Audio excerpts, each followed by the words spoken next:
Hello, and welcome to the Talkhouse podcast. I'm Josh Modell. On this week's episode, we've put together the drummers from two of the UK's biggest bands in recent memory, Dave Rowntree and Philip Selway. Now, Rowntree came to fame with Blur, one of the original Britpop bands of the early 1990s, and I probably don't need to give you much biography on that band. But in their long hiatuses, Rowntree has lived about a dozen other lives. He's been an amateur pilot, a professional lawyer, an elected politician, and a social activist, among other things. On the music front, he found yet another career creating soundtracks for TV and film, starting with the Bros, or as we say in America, Bros, documentary After the Screaming Stops. Now, Blur is back together for some massive shows in 2023, but during the pandemic, Rowntree got together, virtually of course, with producer Leo Abrahams to make his proper solo debut.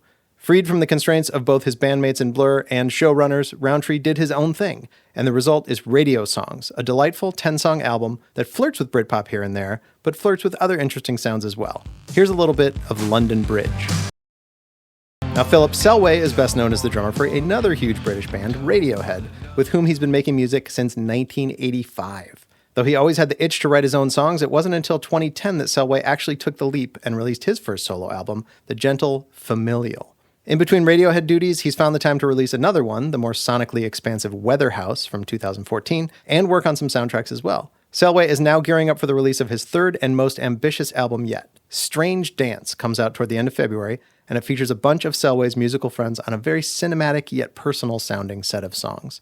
You can pre-order various formats from your favorite retailer. In the meantime, check out a bit of the song Check for Signs of Life. In this conversation, these two drummers sound immediately chummy, though they were only passing acquaintances beforehand. They talk about stepping away from bigger bands to do your own thing, including the process of finding your own voice. What if it's rubbish, laughs Rowntree at the top of the chat, proving that even the biggest stars can have doubts. Enjoy.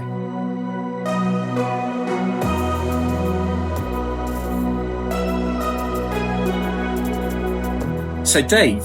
Yes. Have you been rehearsing today? Not rehearsing. No, not rehearsing. No, okay. Cryptic. If you get my drift.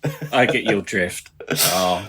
But I have been listening to Radio Songs. It was shared with me a while ago. And cool. Very much enjoying it. So, great work. Thank you.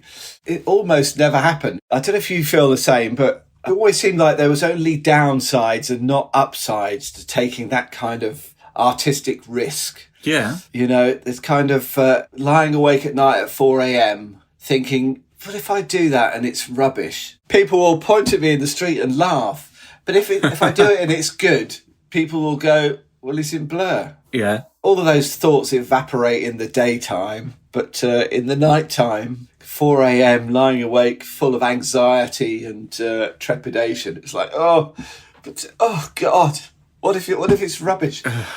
What if nobody's interested? What if you can't do it? What if this? What if that? Are you a 4 a.m. anxious person too? I can be, yeah. And it is a tricky time as well. I mean, I never have any problems getting off to sleep. No. You know, but the danger comes at about 3 or 4 o'clock in the morning because you wake up, your mind's a little bit rested. It's been able to kind of churn all these things over whilst you've been asleep, and they're just all there, kind of loud and clear in your head.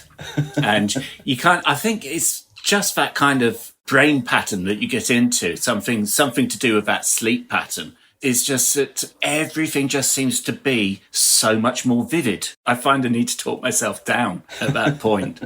So what was the tipping point for you then? If kind of all of these voices, all these kind of anxieties were there? First off, there was my film composing career, which I only ever really fell into by accident. My partner is a music supervisor. Right. And so she would get me to do, these projects that ran out of money and needed some cues yesterday. She would always palm those off on me. That's love for you. I had to do a film overnight once. It was a half-hour film for BBC, and they cleared all the score. They bought the score only for UK only. They had only realised the night before it was due to be broadcast wherever else they'd sold it to. So how many cues? It was a short, so it was about 8 cues or something like that. Overnight, that's a lot. I had something to aim for because I had the original score, so Right. it was a bit easier than starting from scratch. But so I ended up with a show reel kind of almost by accident, really. And there I would have carried on bumbling along with it had it not been for the Bros film. Right. Which, after the screaming stops, the film about Bros and their reunion. Oh, yes. I don't know if that's something you've ever seen. I did that. And it was a really interesting project. I've worked with the director, Joe Perlman, before, and he inherited this job from another director. And he rang me and he said, "You come down immediately, you have to see this." And it was a film about this 80s band Bros. I don't know if you remember them. I certainly do. And two brothers who they had the meteoric rise to fame, were briefly like the most famous people in the world, really. And then equally meteoric fall back down to earth. Yeah. And the brothers fell out so badly they hadn't spoken to each other since for decades. And then all of a sudden, somebody persuaded them to do a reunion tour, and somebody else persuaded them to allow the rehearsals and everything to be filmed. And so they literally got off the plane, went to meet each other, and said hello to each other for the first time in God knows how long, 30 years or something. The first time they'd spoken in 30 years. And for about 10 minutes, they're the best of friends, Oh, it's so great to see you. Oh, it's so great. And of course, then they go into rehearsals and the whole thing falls to bits and all of the old bitterness comes to the fore. It's actually a really lovely film that exposes their vulnerabilities. They're actually incredibly funny people, both intentionally and unintentionally funny people. Without too many spoilers for me, does it end up in a happy place? Yes. Oh, good. Yeah, they do finally manage to get it together to put on this show. The show is good. But anyway, we made this film. I did the score for that with a friend of mine, and it got broadcast sort of without that much notice, really. And then a year or so later, it was broadcast in a really good slot at Christmas, one of those slots that everybody's watching the TV on. So a year after its initial release, suddenly it became the kind of water cooler film after Christmas that everybody was talking about. It won loads of awards, and that kind of launched my film music career, really. I've been doing that for about 7 or 8 years now. So that's the first inciting incident. It's all of that, making music, and you do it too. Just how much music you have to write and how intense it is. I ended up with a lot of confidence in my musical abilities and a recording studio full of equipment to make it with. So I had the kind of opportunity, the means and the opportunity. But then I probably still wouldn't have done it, except that along came COVID and lockdowns. And by the time of the second lockdown, the film work had died the death. The film industry had died. And I was just sat in this lovely studio looking around going, what should I do now? Yeah. And Leo, the producer, and I had resolved to work on something at some point. And is that Leo Abrahams? Leo Abrahams, yes. Ah. He is amazing, absolutely amazing. And so we decided to give that a go. And it was lockdown, we couldn't work together, so we thought it probably wasn't going to work. But actually it turned out to be a ruthlessly efficient way of working, both in our separate studios, swapping files backwards and forwards, collaborating over Zoom. Yeah. And the whole thing was done in 6 weeks, really. What about you? What was your inciting incident? I mean, you didn't leave it quite as late as me, did you? You've been doing it 10 years now. Yeah. When I first started getting into music, kind of the drumming and the songwriting started at the same time. But when we got signed, which was back in 1991, I suddenly kind of actually leaped to thinking, okay, oh my word, I've got to be like a proper drummer now, proper musician.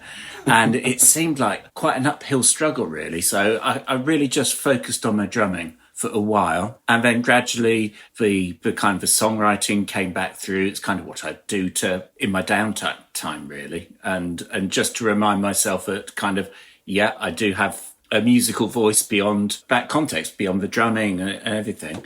And I got to a point where I'd accumulated enough material thinking, well, what do I do now? And then you kind of launch yourself into it. I didn't have complete lyrics. At that point, I wasn't sure if I'd be able to sing it at all. And so you enter this whole other process of trying to find a singing voice, of thinking, have I got anything to say in songs? And can I say it convincingly? But gradually, it all started to come together. I did a really great project actually down in New Zealand, which was at the end of 2008 and 2009. And it was working with Neil Finn, Crowded House and Split Ends. And Neil had brought together loads of musicians. So it was like Will Cover, Katie Tunstall, loads of people, and Johnny Marr, all congregating down at his studio in Auckland, which is an amazing, amazing studio. And he's a lovely man, and his family are lovely, and it's all so welcoming. We went down there to write and record an album and then play shows for it. And it was all to be done in like 2.5 weeks. So I'd gone down as a drummer, and then I started playing some of my songs just around the studio, and everybody said to me, well, maybe you should record one, which I did. And so with these incredible musicians around me playing my material, it was just one of those moments thinking, okay, maybe I can do this. And it grew from there, really. And it's wonderful, actually, because, as you said, I've been doing it for just over a decade now, and it kind of takes you off into these wonderful musical collaborations which you never expected, and then you just build on that, don't you, really? Did you have a formal background in music at all, a formal education in it? Yes, I was going to be an orchestral percussionist. Oh, yeah. That was my first idea, really, because both my parents were classical musicians. Okay. And so when I took an interest in playing the drums, I mean, I was only playing the drums, really. I thought it would annoy them because they tried to make me learn the piano. I thought if I could learn another instrument, I'll pick the most annoying instrument known to man, and then they won't make me have musical instrument lessons anymore, and then I can go out and play football with my mates. So my first instrument was the bagpipes, which is well known as being the most annoying instrument known to man. But though I've come to revise that opinion, I've come to quite like the bagpipes. But I thought the second most annoying instrument is the drums. And I was about 10 years old, 9 or 10. But I just got utterly obsessed from the word go with the drums. Really, it was playing percussion in an orchestra that I absolutely loved, because it's the best seat in the house, really, where the percussionist sits. You're sort of right in the heart of the orchestra, next to the basses. So you've got all of that visceral sound. It's like being a member of the audience as well, because you don't really have to do very much. You count up to 300 and you whack something, and you count up to 200 and you clash something, Do you get the anxiety 10 bars before you're supposed to clash the cymbals, thinking, oh no, I can't miss my cue? I actually did do one classical gig when I was about 13 or 14. I got called up by a conductor, and their percussionist had dropped out at the last minute. We were playing Handel's Messiah. I'd never played Handel's Messiah. I hadn't really listened to it. I didn't know much about the repertoire. I was far more interested in playing than listening. So I said, yeah, whatever. And I turned up, and I had a sheet of paper, and on it said numbers 1 to 26 tacit. Obviously means you don't play anything. I said, what do you mean numbers 1 to 26? I looked over the basses, and they had a book of music, and I had one piece of paper. And it's hard enough counting to 326, to make sure you're going bang in the right place. Imagine counting 14 pieces and then counting up to 326.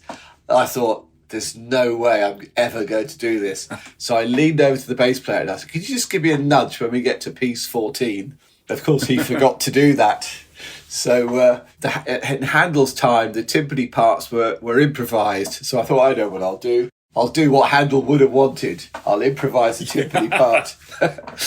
And I'll never forget the look on the conductor's face when I started my improvisation. And that was the first and last time, my first and last classical gig. Oh, wow. I had a similar experience. I played in the school orchestra a couple of times. And I mean, bless our head of music. He was so encouraging and so indulgent that it was a similar thing. I mean, my sight reading is shocking.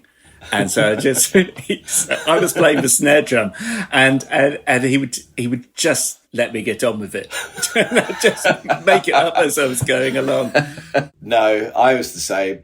So by that time, I was starting to discover pop music and girls and all of that anyway. And so, yeah, really, I mean, I still have a real passion for kind of sitting in the middle of a load of players. You know, there's nothing better, or a load of singers or something. You know, I love choirs, I love orchestras, I love brass bands. There's something about the similar, lots of iterations of a similar tone. Somehow, you know, it sort of resonates in a way that lots of different instruments don't. You know, lots of brass band instruments, at least, are all the same shape. They're all these kind of oval-shaped instruments, so they all have the same overtones. If they're all in tune with each other, it builds something much greater than the sum of its parts. But then I discovered being in a band by that point anyway. So it was a moot point. So when you're doing your soundtrack scores, do you write for ensembles, or are you kind of there with the Spitfire library of samples? Yeah, I use Spitfire. It's the kind of industry standard string samples now. So I've got a couple of Spitfire orchestral libraries. But I do, if possible, and certainly on the last big show one of the last big shows, The Capture, we wrote basically a sort of kit of parts for orchestra. So with all the main themes and then some sort of interesting colours and bits and bobs. Because even though these shows are absolutely huge and cost millions of pounds, by the time it comes to do the soundtrack, you discover that they've spent all the money on flashy cameras and expensive actors. And so the conversation always goes, do you want to do this brilliant high-profile series? Yeah, brilliant. We haven't got any money. Oh, okay. Oh, all right then. I'll put my fee into the recording sessions then. Yeah. I always try and find a way of shoehorning an actual orchestra in, because the difference between the samples, which are great, I mean, an age away from where they used to be even 10 years ago, but between that and some actual players playing it is just quite breathtaking, quite astonishing. Yeah. What about you? Do you write for ensembles as well? I do. When I've done the soundtrack work, like you, I really feel that you kind of, the experience of listening to it and of having that kind of uncertainty of where it might go with, I mean, even though, you know, incredible musicians who can play things perfectly, but still there's always that extra human element in there of responding to each other in the moment. So yes, I like to work with ensembles in mind, and then for kind of more complicated stuff, I've worked with a string arranger called Laura Moody, who's amazing. She's been part of the Elysian Collective for quite some time and brings in amazing players. I haven't got as much experience in doing soundtrack work as you have, and kind of I feel, you know, an absolute novice, to be honest with you. But the work that I have done in it, I've just found it so engaging. You lose yourself. It's so lovely to actually have something to respond to. You have all those performances, you have the production design to respond to. When you're writing a song, you know, you have that thing of, okay, so what am I going to write about? And so it comes from you. But to actually have that material there in the first place, I love responding to that and losing myself in that process. There is that bit, though, that is quite anxiety-inducing, that everybody else has done their bit, and it's just like waiting for you to do yours. Which is the opposite feeling that drummers normally have, isn't it? I mean, you know, we normally put our parts down first and then kind of sit back, put our feet up and wait for everybody else to get on with it. Absolutely. Yeah. No, I'm not sure that feeling like a novice in the film world ever goes, I think, because it's such a bizarre thing to do. You know, three things are dramatically different, aren't they? The experience of A, being in a band, B, being a solo artist, and C, being a film composer. They're entirely different skills, even though you may be playing the same instruments, The music side of it may be as similar or as dissimilar, depending entirely on the project. But the actual experience of doing those three things are about as different as jobs you can get in the music industry. Yeah, absolutely. Do you feel that it is part of how you've developed as a musician? Could you have placed yourself being able to cover that kind of spectrum, say going back, I don't know, to the 90s or something like that? No, not really. To be honest, I've never been over blessed with confidence. It's probably why I'm a drummer. Been a drummer all these years rather than a front man. But being a film composer, it's quite a jolt. I don't know if you found it, when you go from it being right when it's right to it being right when somebody else says it's right. Yes, absolutely. And I know many artists never successfully negotiate that kind of bruising of their ego. Yeah.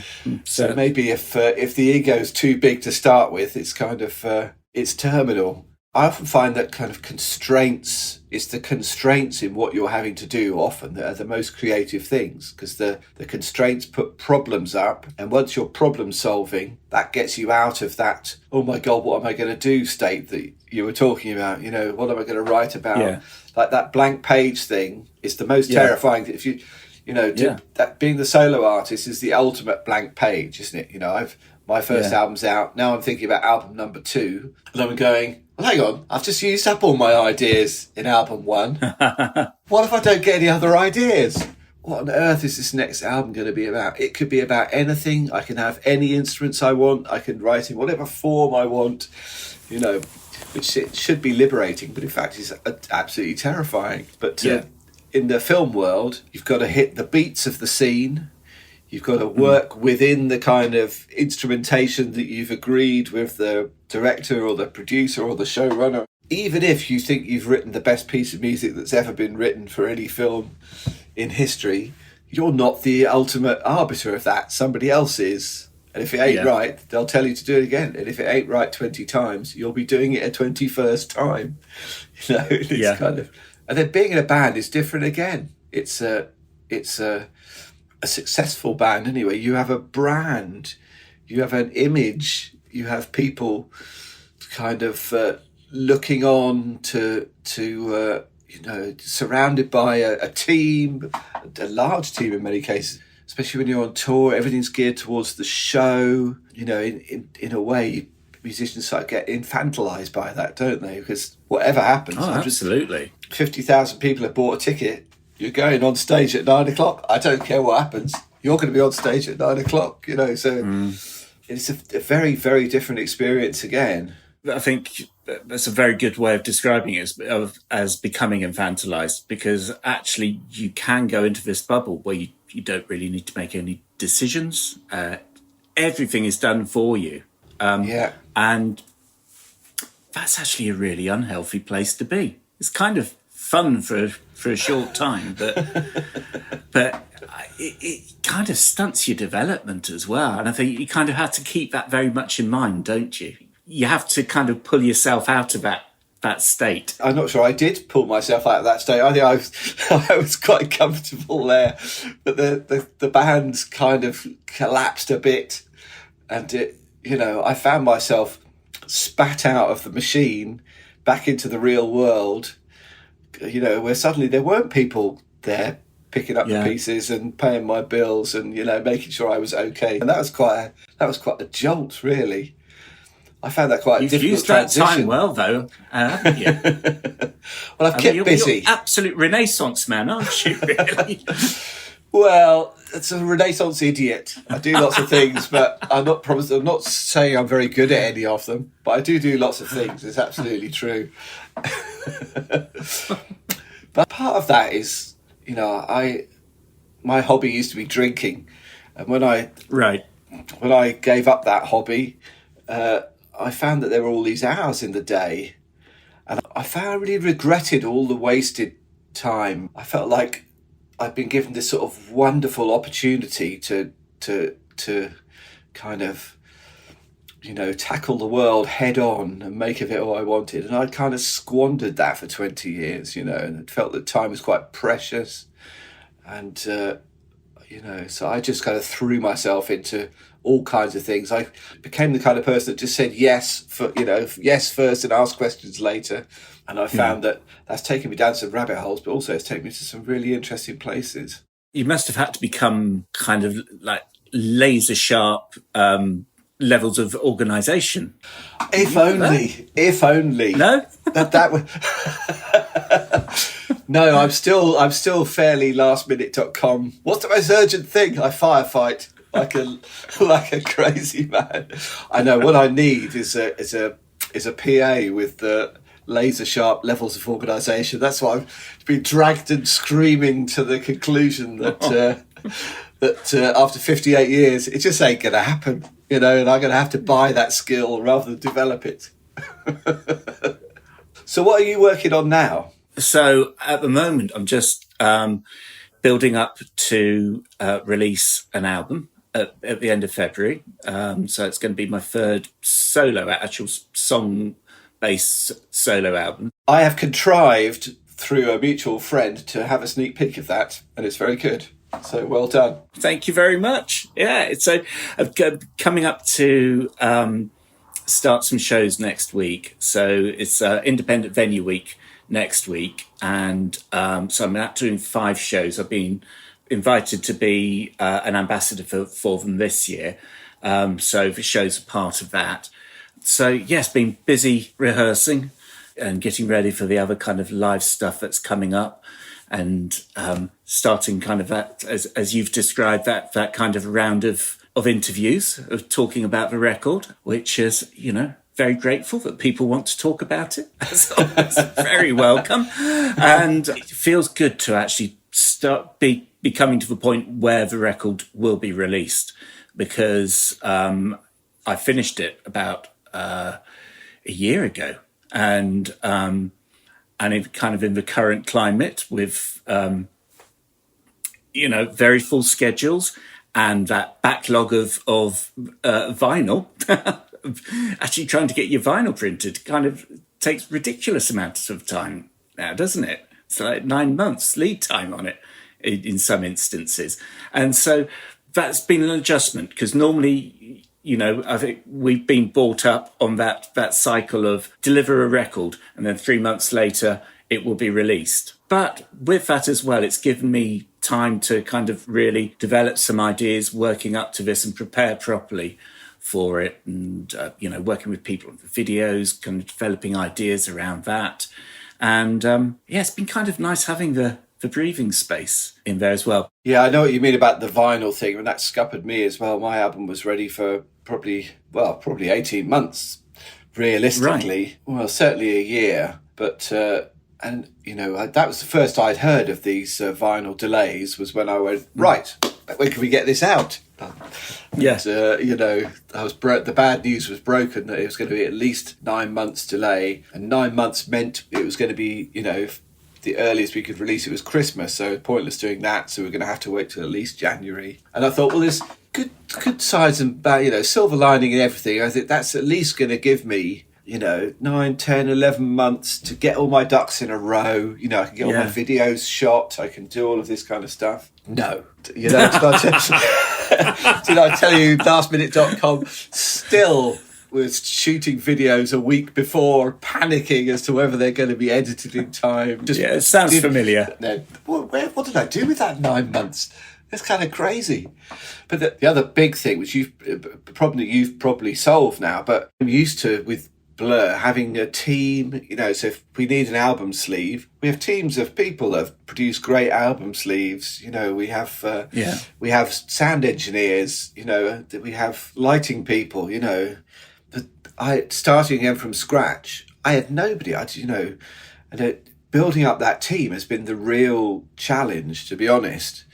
Out of all of it, that's been the hardest thing. Because you never know if people are going to work until you try them. It's the hardest part, but it's also, I find it's kind of one of the most satisfying aspects of it, when you get that group of people that you work with and that you collaborate well with. That's as much about finding my own voice as, say, kind of finding a kind of a singing voice or something like that. That's where you kind of really forge your own identity. And the collaboration for me is what music is all about. I mean, interesting though the soundtrack thing is, it does mean spending long hours in the studio on my own, you know, kind of that sort of, at the end of these projects, I sometimes think, you know, I've kicked against working in an office all my life. Haven't I just built myself an office here? You know, I'm basically staring at a computer screen in this office I've constructed for myself, you know, for months on end. So when I do those, I do try to work with as many other musicians as possible. And I have a good friend that I often collaborate with who's also a composer, and we share the load between us and kind of bounce our ideas off each other, and that works really well. But music for me is it is the interpersonal thing that's the most interesting, the most satisfying, the most fun, really. Getting that team, finding people that I work really well with and I have fun working with, and we come up with great ideas together with. That is fundamentally, that is what it's all about these days. I thought it used to be about other things, you know, girls and kind of drinking or something. But these days it's just about having fun, meeting interesting, creative people, having fun and kind of producing good work, really. Yeah. If that's the most middle-aged thing I've ever said, then I don't apologise. I don't apologise because I am middle-aged. Embrace it, Dave. That is the kind of thing I could imagine my dad saying. How nice to speak to you. You too, as well. And good luck with radio songs. Thank you very much. Good luck with your tour. Thank you very much. Are you playing anywhere near my neck of the woods? I'm near Guildford. Playing at the Boiler Room next Friday, actually. I'm there. Right. Perfect. Oh, fantastic. Okay, good. So we will continue this conversation next week. Okay, perfect.